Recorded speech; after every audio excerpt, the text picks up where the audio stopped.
Pesan saya kepada pendeta Mangapul Sagala, ada beberapa intisari perlu saya sampaikan. Saya sedang berpikir, kita menghormati gelar beliau sebagai doktor. Katanya doktor biblika. Puji Tuhan, kita bersyukur dengan hal itu. Tapi yang jelas, kalau sekelas doktor biblika, banyak waktu yang diluangkan hanya mengkritisi Pastor Andi Simon. Padahal ini terkait dengan karunia, potensi, panggilan, talenta, kekhususan yang Tuhan percayakan. Menurut saya, ini tidak lagi konstruktif, tidak lagi efisien, efektif, tidak lagi optimal maksimal. Kalau memang pendeta Mangapul Sagala merasa sebagai seorang yang dipanggil untuk mengajar, silakan ajarkan saja firman Tuhan.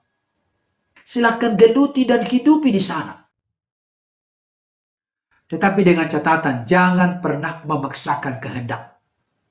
Karena masing-masing kita, apapun yang kita perbuat lakukan di dunia ini, ada saat dan waktunya kita harus mempertanggungjawabkan di hadapan Sang Hakim yang adil, yaitu Yesus Kristus.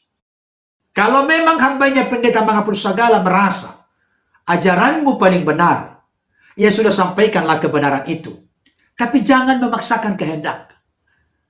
Kalau memang orang lain tidak menerima ajaran yang pendeta Mangapul Sagala anggap itu yang terbaik, itu yang paling alkitabiah, ya sudah, tanggung jawab orang lain yang tidak menerima ajaran pendeta Mangapul Sagala yang dianggap alkitabiah dan yang terbaik itu. Selesai. Pesan saya yang berikutnya kepada pendeta Mangapul Sagala, tolong berpikir secara objektif. Saya mau kasih tahu kepada pendeta Mangapul Sagala, termasuk kepada kita semua. Dalam konteks umur dan gelar akademis, saya menaruh hormat yang sangat tinggi kepada pendeta Mangapul Sagala. Tetapi jangan lupa, itulah kita hidup di dunia ini.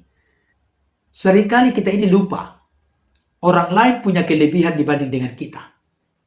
Dalam konteks membuat konten di kanal secara khusus di YouTube, saya masih lebih jauh duluan dari pendeta Mangapul Sagala.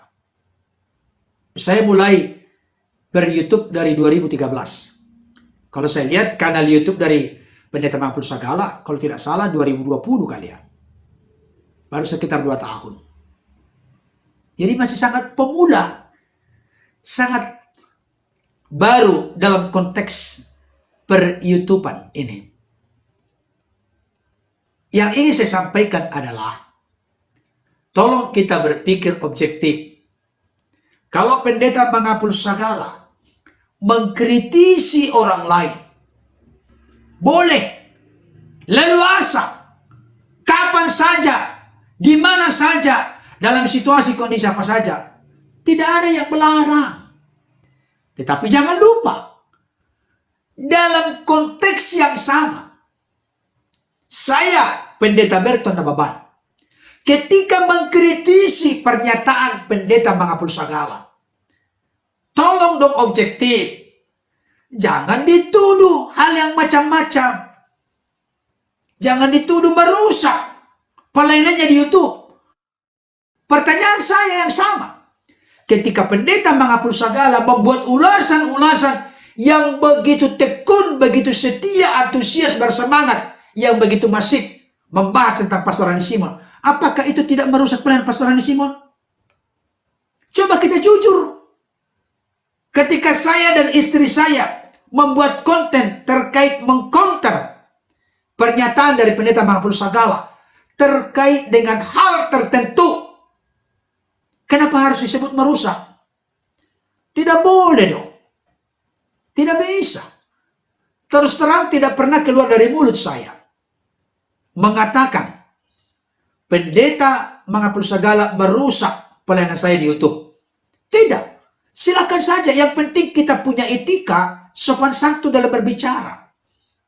Ya, kalau kita sebagai sesama hamba Tuhan, kalaupun yang senior maupun junior, marilah kita sebut pendeta Mangapul Sagala, pendeta Berton Nababan. Jangan jadi dibuat nyanyian, Berton, Berton. Jangan. Itu namanya nggak dewasa. Katanya pendeta sejati, hamba Tuhan sejati. Tapi kelakuannya seperti itu. Bahkan nyanyikan lagi. Setrina Niolini Berton. Ini kok jadi begini? Mohon maaf, saya menghormati pendeta Mangapul Sagala sebagai doktor biblika. Tetapi mohon maaf, saya tidak dan kurang tertarik belajar dari pendeta Mangapul Sagala. Karena apa? Karena buah-buah pengajaran yang handal, the best, terbaik itu diklaim oleh pendeta Mangapul Sagala. Apalagi sudah diklaim juga sebagai pendeta sejati, hamba Tuhan sejati.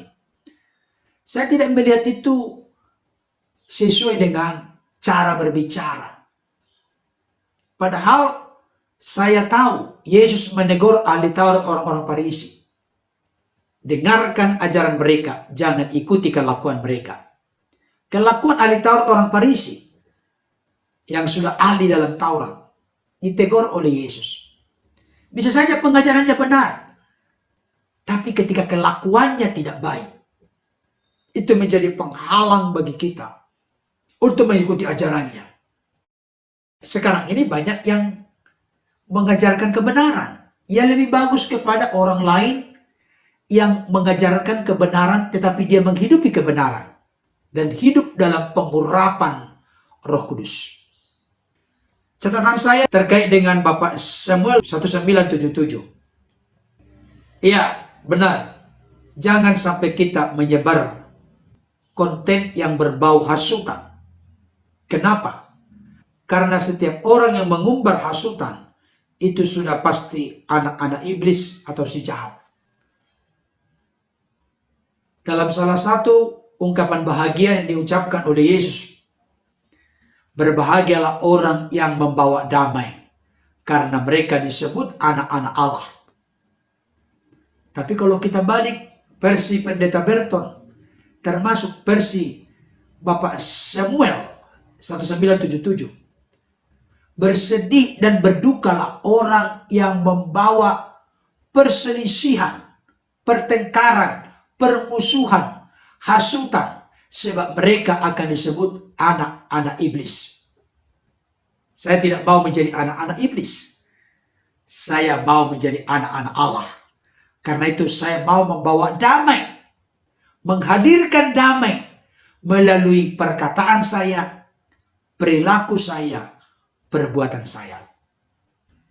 Bapak Samuel 1977 berkata begini, berbaliklah ke jalan-jalan Tuhan.